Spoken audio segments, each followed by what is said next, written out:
কালীনাথ, আগে বাবু। তোমার একটা ছবি দেবে? কেন বাবু? বাজিয়ে রাখবো। খুব ভালো। আচ্ছা বাবু, এই কি রকম ছবি চান আপনি? ঠিক এইরকম, এই যে দাঁত কেলাচ্ছ, এরকম দাঁত কেলানো ছবি। আচ্ছা, তোমার সামনে থেকে শালা জীবনময় প্রতীককে তুলে নিয়ে চলে গেল, 50টা গাছ চলে গেল, তারপর তুমি হাসছো কি বলে? লজ্জা করে না?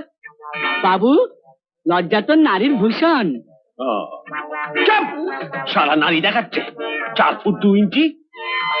বাবু, আপনি আমার উল্কা দিয়ে মাপছেন ওই প্রতীক বাবুর মতন। বেশ করছি, শালা হাবা কালা তোতলা। আচ্ছা, তুমি আমার কপালে কি করেছে জুটলে বলো তো? সবই আপনার গত জন্মের পাপের ফল বাবু। চুপ! সব হালদার বাড়ির কলঙ্ক আমাকে পাপ পুণ্য দেখাচ্ছে। কে? নমস্কার শিবনারায়ণ বাবু। নমস্কার। ও, আপনি এসে গেছেন? আসুন আসুন। আমায় ডেকেছিলেন? জাস্ট গাছ হাতছাড়া হয়েছে বলে। হ্যাঁ, তাতে আপনার তো কোনো দোষ নেই, সব দোষী নন্দ ঘোষের। বাবু, বাবু, আমার নাম নন্দ ঘোষ নয়, আমার নাম কালীনাথ হালদার। হালদার বাড়ির সতীনাথ হালদারের নবম সন্তান আমি। কলঙ্ক!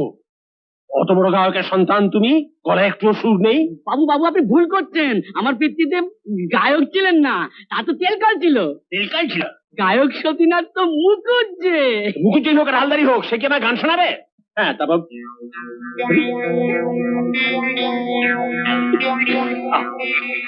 হ্যাঁ, বলুন প্রদীপ, বলুন। আচ্ছা প্রদীপ, আমাকে একটা কথা বলুন তো, কালকে আপনি সুধাংশু বাবুর হয়ে লড়লেন কেন? উনি কি আপনাকে ভাড়া করে এনেছিলেন? ওর সঙ্গে আপনার কোনো সম্পর্ক আছে? একটা সম্পর্ক আছে, সেটা হলো শত্রুতা। আমি সুধাংশু মুখার্জির সর্বনাশ চাই, আর আমার মনে হয় আপনি তাই চান। কাঠ সাপ্লাইয়ের যতগুলো ভালো ভালো কন্ট্রাক্ট আসে সব উনি বাগিয়ে নেন চালাকি করে। এই সেদিন ক্যালকাটা মিলের 7 লক্ষ টাকার একটা কন্ট্রাক্ট আমি তো পেয়ে গিয়েছিলাম। ওর ছেলে সুপ্রকাশ ঝুনঝুনওয়ালাকে মদ খাইয়ে এমন পটিয়ে ফেললো। এখন থেকে ওই সব কন্ট্রাক্ট আপনি পাবেন। সত্যি? কি করে? পরে বলবো। কিন্তু এ তো আপনার স্বার্থ। ওই যে বললাম, সুধাংশু মুখার্জির সর্বনাশ, কিছু পুরনো হিসেব মেটাবার আছে। তাই আপনার কাছে আমি খাতা করতে চাই, আর জমা খরচের হিসেবটা তুমি রাখবে কালীনাথ। জমা কত আছে না জানলে ও খরচের হিসেবটা করবে কি করে? অনেক দুঃখ, অনেক